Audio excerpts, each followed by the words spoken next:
Yo, what's up, everyone? Welcome back. Jamie here today with Nathan, and we're going to talk about Jason Goes to Hell, the final Friday. But obviously, it wasn't the final Friday, and there's a lot to talk about with this film, but I'm just going to set the stage first of all. It came out in 1993, 4 years after Manhattan. This is the first film in New Line Cinema as well.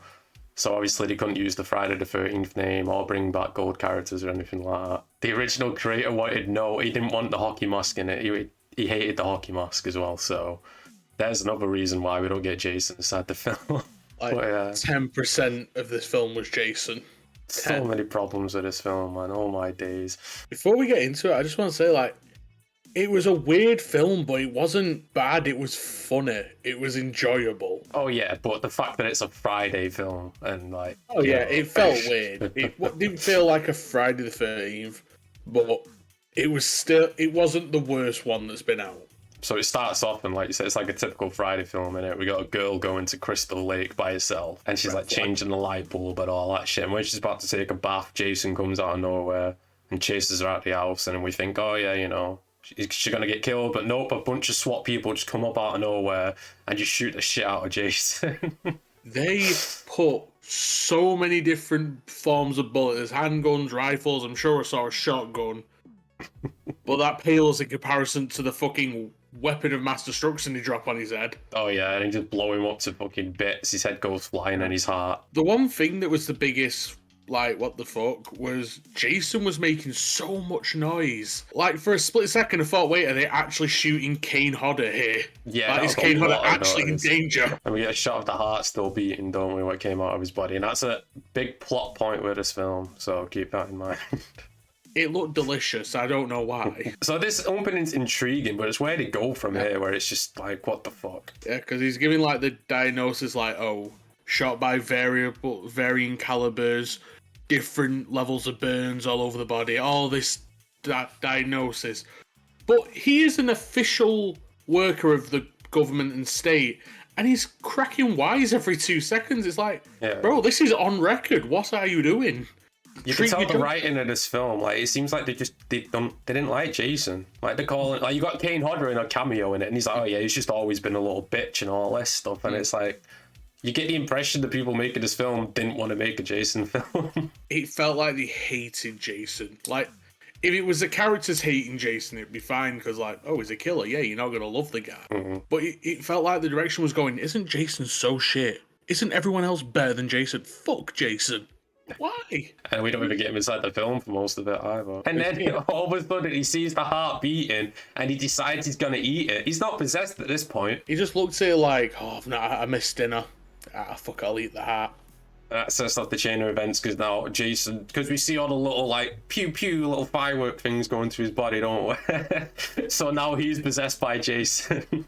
I don't get what they were meant to represent. Was it evil spirit, evil energy? Because we see a different form of lights at the end where they're blue, but they come down from the heavens. Is that meant to be good energy? I get they were trying to give him some mythos, but if they could explain a little bit of mythos for me, that would have been fantastic. Mm-hmm.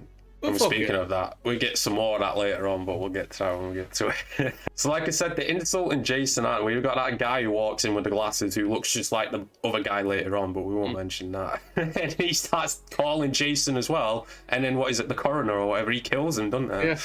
But the insults he's throwing at Jason is schoolyard bully stuff screw you, buddy. Fuck you, guy. It was fart joke level insulting. And then we get introduced to Duke, don't we? He's being interviewed on the radio, no, the news. Yeah. And what does he say now? The guy goes, oh, when I say Jason Voorhees, what does the first thing you think of? He goes, I think of a little girl with a donut. When I say Jason Voorhees, what does that make you think of? A little girl in a pink dress with a hot dog and a donut. What the fuck does that mean, dude? What does that mean? What? He's the most random character ever put in. It's we need a cool guy. Yeah, let's call him Duke and talk about little girls. And he's a bounty hunter and he wears a cowboy hat. We've got to mention that as well. And then he goes to a diner, doesn't he? And then he just randomly says to Diana, who's important, we'll get to, he just goes, oh yeah, Jason's after you and your daughter. You need to blah, blah, blah. But I don't get this, how he segued into conversation, because all she says is, yeah, what can I get you? And he's like, he's coming for you, right? He knew he's going to do it. It's motherfucker, ask for eggs or something first. Lean into the conversation. True. True. Duke's a weird guy. Everyone's weird in this film. And then we get, like, this film's full of what the fuck moments, but this one, he kidnaps a cop, doesn't he? He has him naked, strapped on a table, and he starts shaving his mustache off. If he was going to do a ritual like he needed to get to his neck, I could have understood.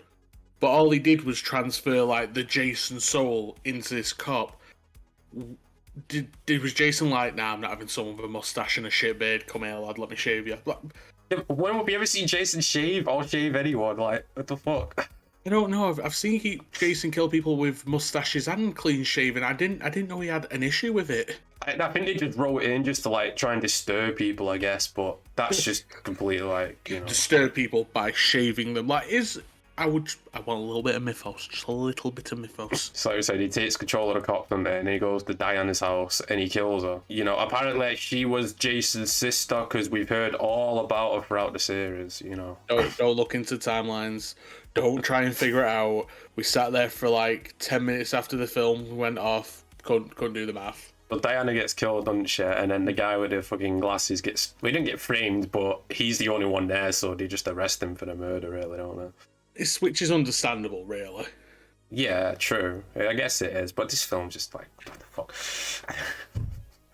And then Duke tells us that Jason had the sister, and now Jason's going to be going after the daughter of the sister, basically. And also, like, whenever you find out why is he after Jason, he says at the end, "Oh, remember me," and then it's like, no. No clue, mate. Jason done. Yeah, clearly I don't. And speaking of most stuff we have no idea about, apparently there's a Voorhees house because, you know, it's right in the middle of Crystal Lake. I'm guessing it's a massive ass house, and you know. The only way I can think this makes sense is that Jason used to live in the woods, that little shack we saw in part 2. And he went to the shack to stay humble because the house was a very nice house. So he used to go to the woods to stay humble. We'd never seen this house before. Nope, never seen it. Pamela never mentioned she had a nice house. She never mentioned she had a daughter either, but you know. This film, it opens some plot holes, but it's fine. It's fine. Jason's fine. And you said you wanted your mythos, didn't you? We find the Necronomicon inside the fucking house. It's fine. The Evil Dead. It's fine. It's all fine. The writer wanted Pamela. That's the backstory of Jason. Pamela used the Necronomicon to bring him back when he drowned, and that's why he can respawn and shit. And that's what he was going for inside this film. That's amazing, but he was a dude in part 2 who's just a guy. So maybe his father, you know, that we also never hear from. I would love to know about Jason's father. That'd be a fun aspect. It would be, but nope. Instead, we get psychic girls and heart eating and bald kids. Bald kids. And Manhattan. I do like that fucking idea of like linking Jason with the Necronomicon, but the fact like you shouldn't do that unless you have the license to use it. Yeah. Because you know.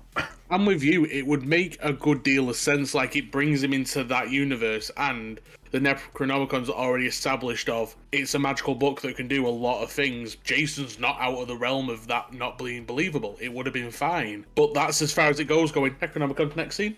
And then the TV reporter comes into the house, doesn't he, on the phone? And the shit he's saying at this point, I thought he was possessed, but then you're like, well, he can't talk when he's possessed. And then later on, we see the cop talk when he's possessed, so I don't know what the fuck the rules are anymore. He comes in and is, because the presenter is having sex with Diana's daughter, and he says the most despicable thing ever. He goes, yeah, for the show, we're going to go to the Voorhees house, and guess what they're going to find? Diana's dead body in the basement. Lamau, also I'm fucking her daughter. It's like, why are you such an unnecessary dickhead? Like, he's actually a detestable piece of shit. Yeah, and he wasn't even possessed at that point, because he gets possessed afterwards. He was nicer once he was possessed, when he killed someone. He puts his soul into the TV reporter, doesn't he? And then the cop starts melting, which is a good effect. I did like that. That was a really good effect. Yeah. Visual representation of us going back through the Fridays, honestly. And I'd skip it ahead a bit because, oh my god! But the guy inside the prison and is at the jail or whatever. He's got his handcuffs on, and then he sees Diana's daughter or whatever, and he does a fucking bunny jump out of the fucking cuffs.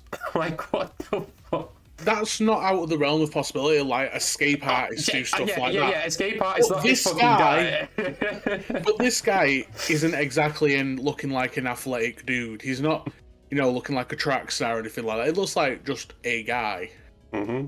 But fuck it, apparently he's really good at acrobatics. Go him. And then we get the diner scene, and literally so much shit happened, and it's all I wrote is diner scene. Because what the fuck happens now? Like, they have the baby, don't they, in the back or something. And then they come to get the baby. Diana's daughter's friend is looking after the baby at the diner, so they come back to get the baby because the baby is technically a Voorhees, so Jason could get it.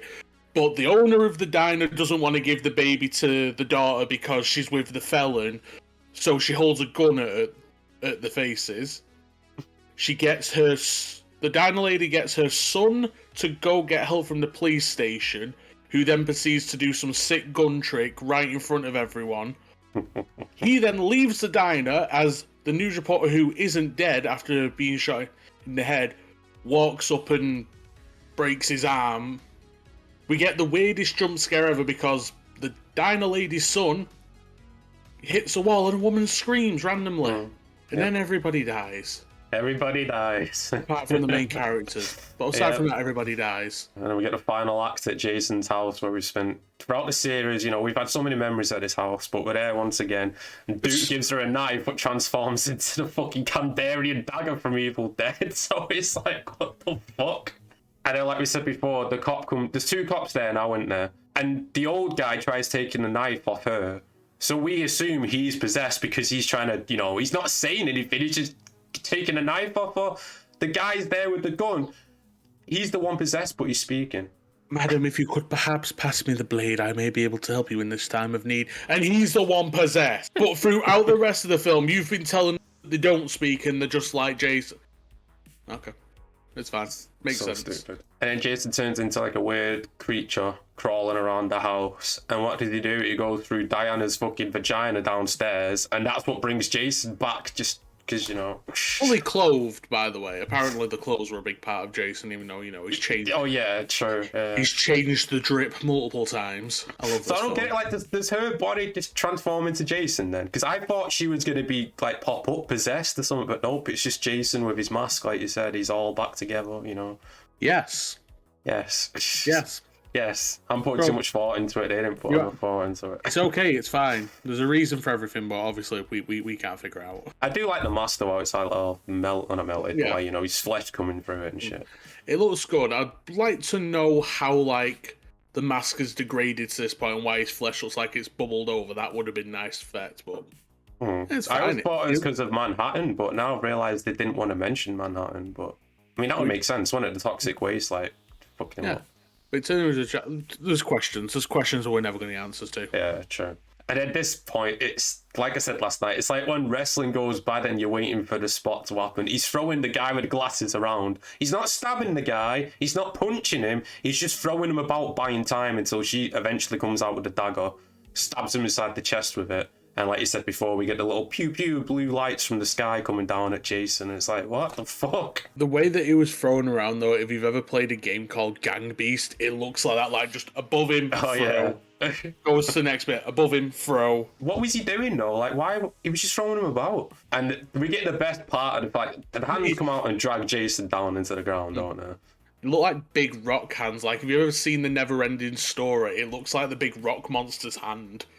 They did look. That was a cool visual. Oh, yeah. It looked nice. I didn't write this down, but it's like you said, them two walking into the sunset, the sunrise, I should say. Yeah. Where's the baby? You couldn't see the baby. They're just walking like, oh, we did it, and it's like, oh, where's the baby? Though? Where's baby? The baby. The best moment of the film, though. This is what's worth it. You get Jason's mask inside the sand.